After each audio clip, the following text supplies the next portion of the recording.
অঙ্কে কি বলছে এটা যদি আমি না বুঝি অঙ্ক পারবো না।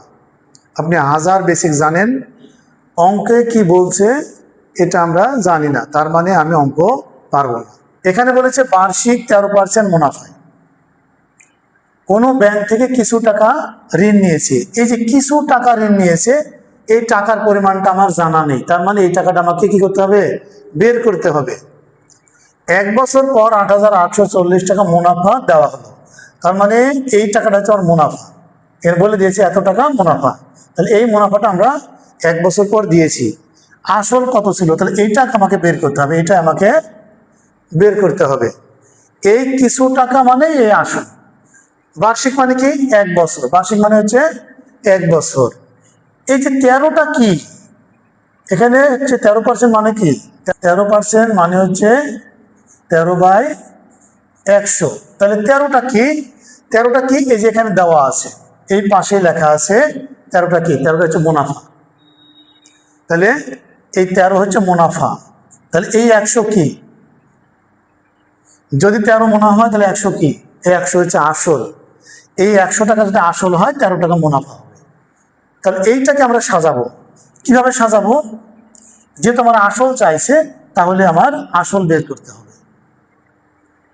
আরেকটা জিনিস বলে রাখি, এইখানে টাকাটাতে মুনাফা আছে, এই টাকাটা শুধু মুনাফা, এই টাকার মধ্যে এই টাকাটা পুরোটাই মুনাফা, এর মধ্যে কোনো আসল জড়িত নেই।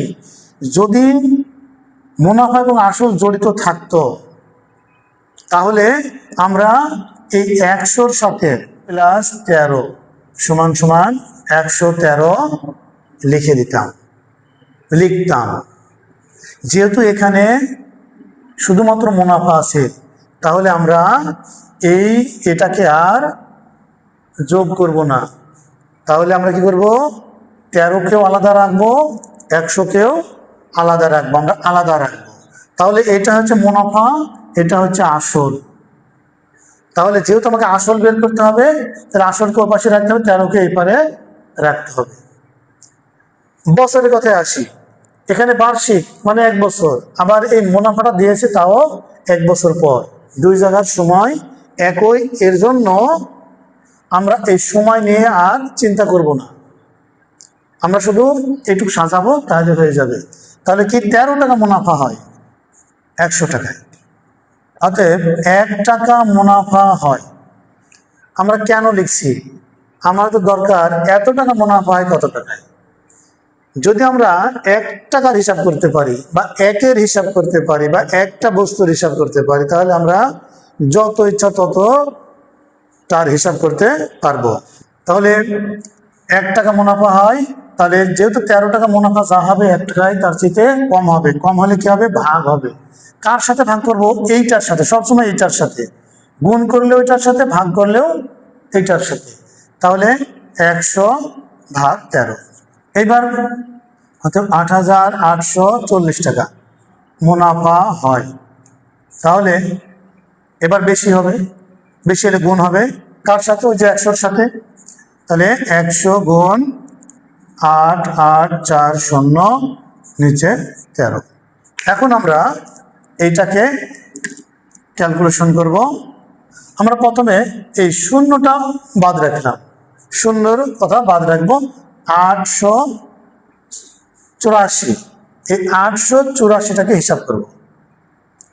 তাহলে এখন আমরা এই 3কে কত দিয়ে গুণ করলে গুণফলের শেষে, গুণফল যে সংখ্যাটা পাবো সেই সংখ্যাটা শেষে 4 আসবে। 3 দুগুণে 6, 3 তিরিখা 9, 3 চারা 12, 12 শেষে 2।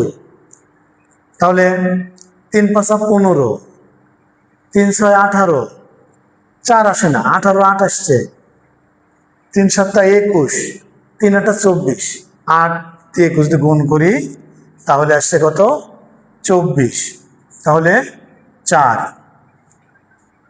তাহলে 8 একে 8, 8 আর 2 10, 4 মিলল। এবার আমরা 8 মিলাবো, তাহলে অবশ্যই এই 3 করে আবার নামতা পড়বো, যেন গুণফল 3-এর নামতা পড়তে গুণফলটা এমনভাবে বের করবো যেন শেষেটা কত হয়? 8 মিলে। কারণ 0-র সাথে 8 যোগ করে তো 8 মিলতে হবে। 3 6 18, তার মানে 6 আসছে। তাহলে 3 6 18, 8 হাত থাকে এক, তাহলে 6 কে 6, 6 একে 7, এবার যোগ করে এটা মিলে গেল। তার মানে এটা কত হলো 68। তাহলে হলো 68, আর শূন্যটা সাইডে রেখেছিলাম যেহেতু, তাহলে শূন্য এখানে বসাই দেবো, তাহলে 13 এটা কেটে গেল। এইটা আর এটা গুণ করলে কত হয়? 6, 8, 0, বাকি শূন্যগুলো বসায় দিলে হয়ে গেল গুণফল। তাহলে আমাদের আসল কত টাকা আসলো? 68,000 টাকা। আসল আসলো 68,000 টাকা।